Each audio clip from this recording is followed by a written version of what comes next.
Hey folks, welcome back to the Portable Gamer. Welcome back to Farming Simulator 19, and welcome back to Meadowgrove and that balloon. I suspect that balloon is there a lot. Oh dear. All right. Well, anyway, that balloon always seems to be around, but then it always seems to go away. And I swear I'm not timing that. When does it reappear? Does it reappear? It must. Right, so we're going to conclude our soybean harvest today. Well, I guess it's canola and soybean, but I wanted to wrap up on camera. Try to. If the timing works out, we will do exactly that. We will finish. We have one, well, I guess they're both sort of medium-sized fields. We have two medium-sized fields. We've got our rented TC 5.90 working away in this field right here. And I just emptied the tank. I cut some headlands in, and then I emptied the tank, making their turn down there. And then we're going to get our TX32 that we own. We're going to get it going in another field. By the time we get that going, hopefully it is time for me to come back and hop into one of our two tractors that we have up here with one of our two trailers, bring it over, empty the TC 5.90, then go back over and empty the TX32, and possibly, maybe, hopefully, at that point, everything is done, right? And that'll be the last time we have to empty those two tanks on those two combine harvesters. Does that make sense? I think so. So you can see I also swapped over. I put our JCB Fast Track at 207 horsepower. I put that on the 3-axle, right? And I swapped our new T5 at 150 horsepower. Last episode, I mistakenly said 160. It's actually 150, and it is now on our 2-axle because we're up off the hill. And my plan last episode was to have the more powerful tractor on the smaller trailer when it needed to be working on those hills over on those other fields. But we're done now, so I think we can go with what makes sense, which is to have the bigger tractor on the bigger trailer. Right. Fire this up. Lift the header. And we're going to try to get out here. Now, how do we want to do this? I think if I can remember where my hedges go. And I really like the way Nathan did this map because the hedges don't have, I think they've got a collision like deep inside them, but they don't have collision on some of the outer foliage, you know what I'm saying? Some of the little leafy bits. And I find that really, it gives you some, I don't want to say realism, it gives you some sense of immersion, you know, without it being really just like, makes you crazy. You know, it's a farming sim. It's supposed to be relaxing. It's not supposed to make you crazy. And when you're catching on, there they are, frozen cows. Now, if we got closer to them, and they may do it right now, but if we got closer to them, they would pop in and become animated and start walking around. But I feel like that has something to do with clip distance. Why did we back down here? Because the fence is angled on this side. You see what I'm on about? I love it when things work out. Sometimes they do, sometimes they don't. So first off, let's go over here and see these cows. Carefully. Hop this fence. And if we come up here, then they will, they'll pop in. But you have to get really close. And I'm curious if that is something that can be set by the map maker. I imagine it has to be because it's different on every map. Right? So good on Nathan if he did that. And I know for some people, maybe that's a little distracting that the cows take so long to, as I spear myself on the header, that the cows take so long to pop in. Maybe that bothers you. I don't know. I'm okay with it. So we are already open and ready to work here. We've got our tank opened up. So how do we want to do this? Now, as a real farmer, would you ever just drive across the center of the field? Because the rows go, in this case, the rows go east to west, and we are headed south right now. So we would be going across our rows. Can that be done? Is such a thing possible? It feels wrong, so I don't do it. But because of the placement of the gate, we're going to need to head in here and go with the pipe on the wrong side. But just for one roundy. And then as we come back to the gate, we can, I guess we can flip it at that point. So we're headed clockwise, right? So we're headed the right way around. I don't know. I try to do things realistically, but honestly, some of this stuff, I just don't know how it's done in real life. And I suspect I suspect that some farmers, you just do whatever it takes. You know what I mean? Like they've got their own specific way of doing things. How do I want to say this? I know in different parts of the world, careful in the hedge, I know in different parts of the world things are done differently. A little bit in the hedge, not too bad. Right? Like a farmer in Holland does things differently than a farmer in Germany and a farmer in the UK. And even within the UK, there's north and south. And people do what they need to do to get their work done. So I understand there's different techniques. And in fact, I had seen, because there's the IT runner system, the hook lift trailers, I'd seen there's a system where you put basically a stationary grain tank, like you put a massive box, like a 50,000 liter box, sort of centrally located to several fields. And then either your combine harvesters, if the fields are small enough, either your combine harvesters go to that tank and auger, or you've got a little chaser bin, right? You got a little auger wagon that services your combines and then goes over and dumps to that stationary tank. And then at some point, a big truck comes, picks that tank up, and either takes it back to your farm and puts it in the silo, or takes it to the market, wherever, and sells it, empties it. But I'm told, or at least as I understand it, that's more of a continental kind of procedure. And because we're in the UK, I decided not to do that. But I thought that might work pretty good.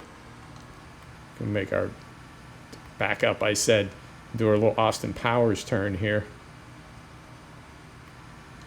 So, little stuff like that. Different ways that things are done in different parts of the world, because they make sense in one place, and in another place they may not make sense. So who knows? For all I know, there's farmers that drive straight across the center of a field to open it up, and that's just the way it has to be. And I wanted to take a look around and see if I could find like a YouTube video of the steepest field in the UK, and I ran out of time and was not able to do that. But I'm genuinely curious about that. I'm sure there must be some crazy steep fields. And I'm guessing, if I know people, I'm guessing that to the farmers that own those fields and farm those fields, that is like a point of pride to them, that like, this is how we do it, my neck of the woods. This is how steep our fields are. How steep are your fields? Oh, that's nothing. That's nothing. So, I'm curious about that as well. So we're going to hop back in here, right, like so. Brake is off. Lower the header. We're in the right gear. I think there may be enough room to turn around down here. I'd like to do another headland, just to get everything opened up properly. So we're on the right heading, and we're making everything nice and square, and that's going to be important for our worker later. So we'll trim off this other little row right over here. Actually, we won't. It didn't even catch it. So I think, there may be enough room to turn around down here. There may not, but we can always, let's do this. Let's do this. Instead of turning around, let's just continue working on our headland, right? Because we have a little bit more room to make our turn here. Yeah, this will work. So we'll do this. That didn't quite work the way I wanted it to. We'll do this, I said. There we go. And we'll continue making a headland. We'll come back around to that same spot where we just were. Then we will definitely have enough room to turn around. And at that point, I can put it on a worker and run over, and we'll get one of our carts. And I think, now my plan was to empty the little TC590, and depending on how full that is, you see what I'm saying? Initially we didn't have enough to do, and now I think we may have too much to do in too short a period of time. But if the tank fills up, it'll just stop, and it's a 50-50 bet whether the pipe will be on the right side or not. So if we have time, we'll empty the TC and then come back and empty this thing. If not, I don't know, whatever. We'll just figure something out. We'll figure something out. So how's everybody doing? It's Wednesday for me. It is Thursday for you. It's July 3rd for me, which is the day before Independence Day. and it's July 4th for you. If you're in the U.S., happy Independence Day. If you're not, I don't know, maybe check out some fireworks on YouTube. And tomorrow is going to be my day off, although working like I do and being a contractor, I sort of work my own schedule, which is I work very long days, but not always 5 of them in a row. So that's the cool thing about being a contractor and doing the kind of work that I do is you get projects, you get jobs, and if you want to spend 100 hours in a week knocking it out, you can do that.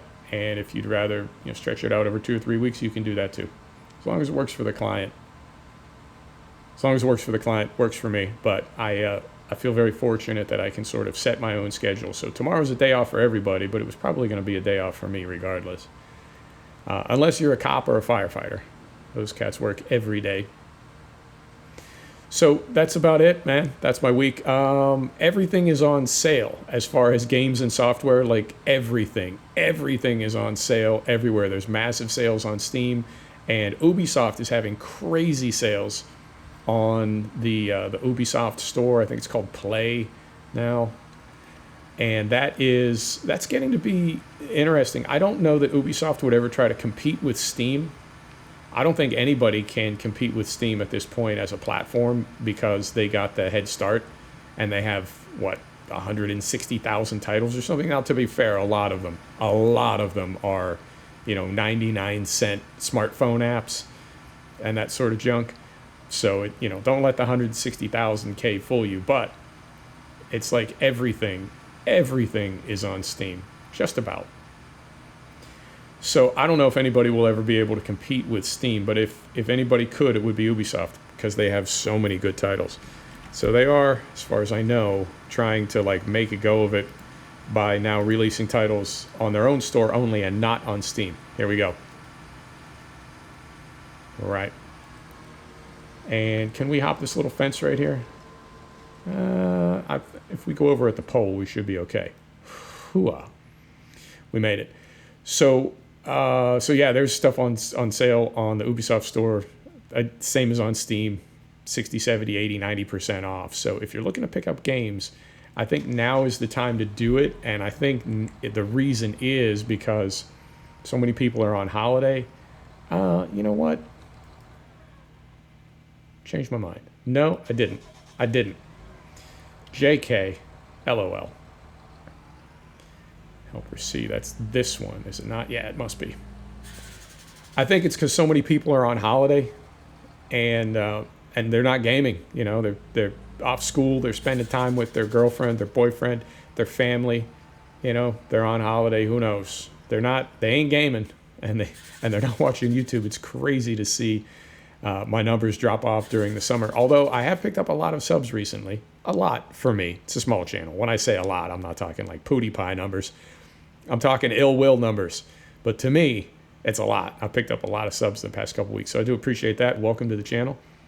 But at the same time, I have seen my numbers kind of drop off. And the same thing happened last summer, so I suspect that is just a YouTube in the summertime kind of thing. And if it reflects on YouTube, then I suspect it reflects on, I don't even want to say gaming in general. I think it reflects on entertainment and media in general, that during the summertime, people are just busy. They're just busy and they don't have time to do the stuff they do the rest of the year. Pretty big hill. We're about a third full, medium powerful tractor. Can we do it? We're doing it. We're doing it. We just need to get this unloading process initialized by the end of the row, and I believe if we can do that, it will pause the combine. Oh dear, shouldn't have stopped. It will pause the combine until the tank is empty. Maybe. Man, with this bright sun being at the angle that it's at, this just looks so fake right now. Yep, so it's going to pause till that's empty. Can't really see into that tank, but it's emptying pretty fast. Right, so, yeah, I think that was, there we go. I think that was all I had for gaming news. I'll tell you something about, a set of Corsa Competizione as we swap tractors here. I'm not going to take this 3-axle over to that gate because of the angle on the entrance. This didn't run that hot. We can turn it off. So we'll hop in here. Take the brake off, and here we go. So Assetto Corsa Competizione patched up to 1.0.5, and now it's like the second or third 1.0.5. So they're releasing main patches, and then they're also releasing, I don't know what you'd call those. Is that ancillary? Tertiary? I don't know. Something. So they're releasing the in-between patches as well to go with the big ones. And the game is getting better, but I saw something really kind of... It's nothing to be happy about. Trees. It's nothing to be happy about. There's no schadenfreude or anything like that. Like, I don't celebrate anybody's failure. I know, when people talk about capitalism, things are going to get a little heavy here. That happens periodically on the channel. When people talk about capitalism, one of the things they don't talk about is an inherent component of capitalism is destruction, because capitalism is competitive. When people compete, somebody wins, somebody loses. So, yeah, it's not the nicest thing. It's not the most fun, but part of capitalism is good companies succeeding and bad companies failing. And when a bad company fails, that could mean that it goes out of business. So I don't celebrate anybody's failure, but if there's any bright spot that I could look for in something like a business or a company failing, it would be, well, this makes the whole greater. This makes us all better as game developers. It makes things better for gamers, because when a company fails, that means they've learned something important, but also maybe the industry has learned something important. So I'm not happy that Assetto Corsa Competizione is having problems, but if I wanted to find a bright spot in all that, I would say, well, maybe Assetto Corsa Competizione, one of these games that's released before it's ready, one of these is going to be the one that really kind of sparks an improvement in the industry. And I've said before, the reason developers do this, the reason they release games that aren't done, is because of digital content delivery now, and they know that they can just fix it. Whereas, get out of your way here, sir. Whereas back in the day, if you shipped a DVD, or way back in the day, if you shipped a cartridge and the game was broken, that was it. There was no way to fix that after the fact, and now there is. So I feel like that's why developers are doing this, is because they can. And, good for them. That's, as long as we keep buying these games on day one, they'll keep doing it. So, Assetto Corsa Competizione was released, like a month ago? Not that long ago. And, I knew this anecdotally, but I looked it up, and I did, I've seen the statistics now. And for the most part, a video game makes all its money in the first 30 days. And there are some exceptions, something with extremely long legs like GTA 5. But for the most part, it's about 30 days. Because for the most part, games are, you play them for 30 or 40 or 60 hours or whatever the life of that game is. I'm not trying not to drive over crop here. You play the game for whatever the life of that game is, and then it's sort of done. You beat the boss monster, and you're really not likely to ever come back to that game. Maybe, you play it a little bit, but you're not going to play it 10 or 12 hours a week forever, like we do with sim games, or with sports games, FIFA, Madden, that sort of thing. And I'm not saying one type of game is better than any other. I'm just saying they're different. So what I'm reading about Assetto Corsa Competizione is, it was supposed to be this iRacing killer. The multiplayer was going to be that good, and it was going to be this, and it was going to be that, and it was going to be all these things. And I feel it was released too early. I personally think that SRO, which is the company that owns Blancpain, the real racing series, I believe because they have money invested in it, they pressured Kunos into releasing it before it was done, and it really didn't work well. It's not much fun single player. Career mode is all broken. The AI is good, but needs improvement. and multiplayer is just a hot mess. So what I read the other day is I think the average server load last week was like 1,000 players, which I have to say is not good, because original Assetto Corsa, which was released in 2013, and is by no means like the best multiplayer game. It's 3 times the server load for multiplayer, and it's a 6-year-old game versus a game that's a month old. So let me do this carefully without getting myself killed. So bottom line is Assetto Corsa Competizione might be dead in the water. It just might be, because it didn't have the first month sales. It didn't really take off. People recognize that it's got some problems, et cetera, and that might be it, because you can't, in this day and age, you can't catch momentum once you've lost it. And from the sound of it, it's possible that Assetto Corsa Competizione lost their momentum and they're just not going to get it back, and that's it. And that's it. Regardless of how many times they fix it or what they do to it, that's it. That's it. And I compare it to FS19, which had, to me, a pretty rough start, and in some ways it's not even done yet. You know what?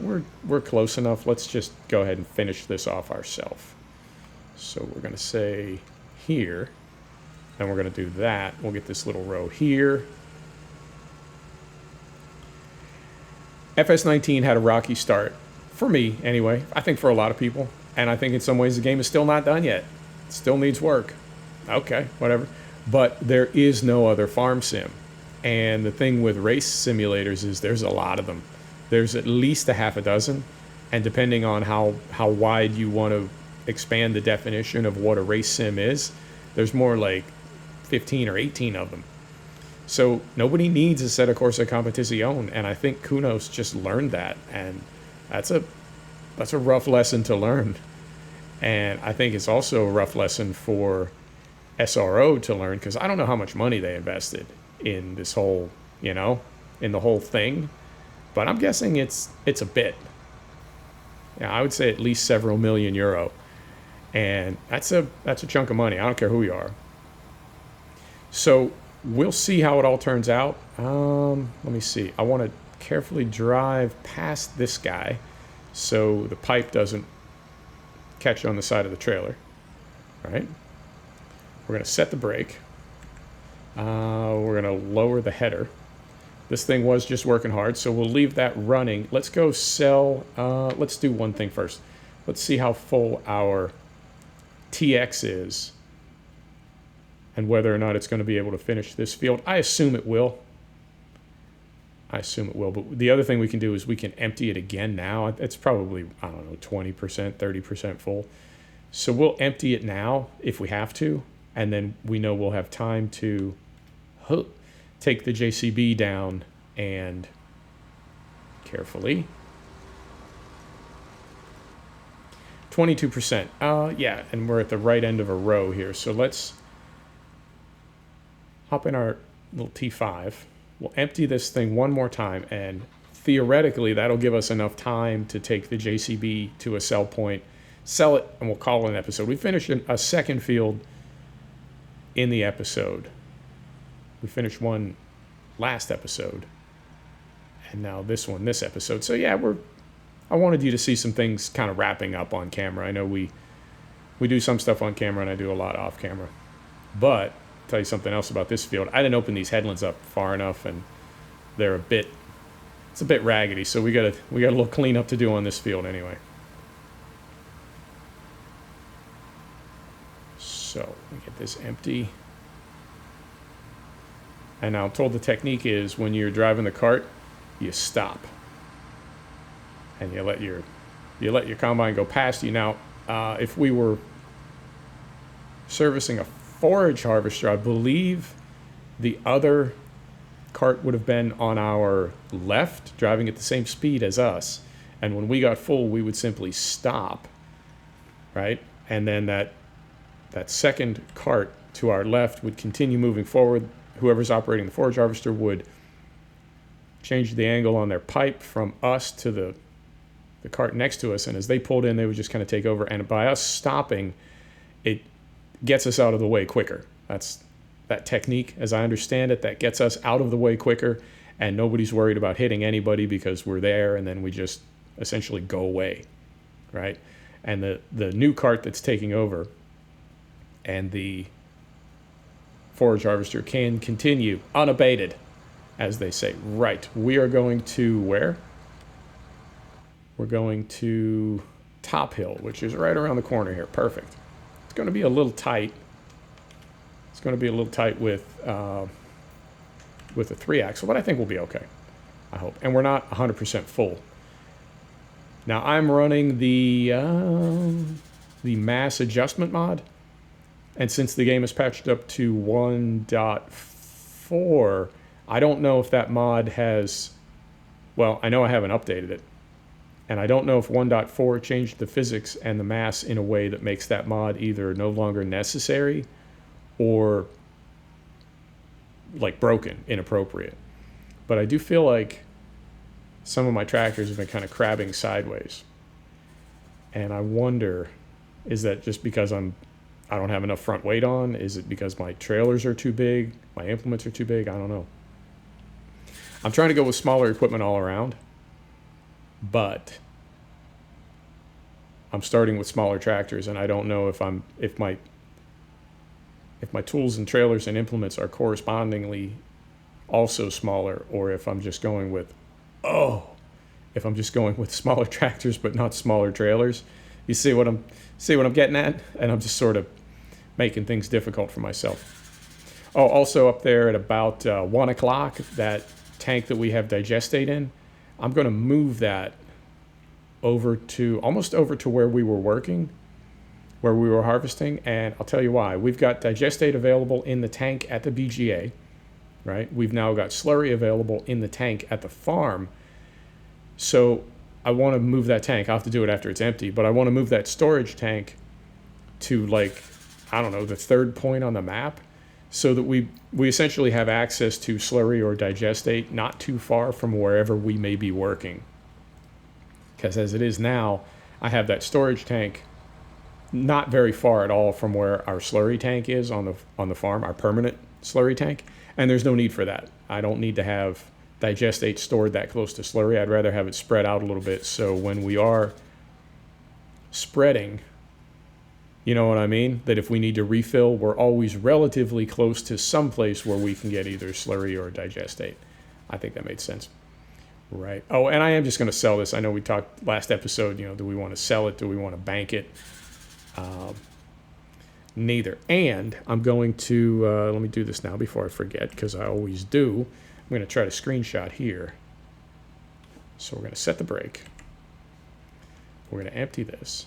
There we go. There's our little animation. We're going to come out here because the sun is in the right place. Oh, it's fantastic. Fantastic. There's our screenshot. Let me turn this back on quick so we can see how much money we make. 17 grand. Okay. That's not bad. I'll take it. And I think, you know what? Let's just call it an episode right there, because we got nothing else going on back where we came from except that little TX working away. So we can call it right here. Yeah, let's do it. Let's call it right here. Folks, thanks for stopping back to check out The Portable Gamer. Thanks for joining us for another episode of Farming Simulator 19. This is Meadowgrove Farm, and we'll see you next time. Take care now.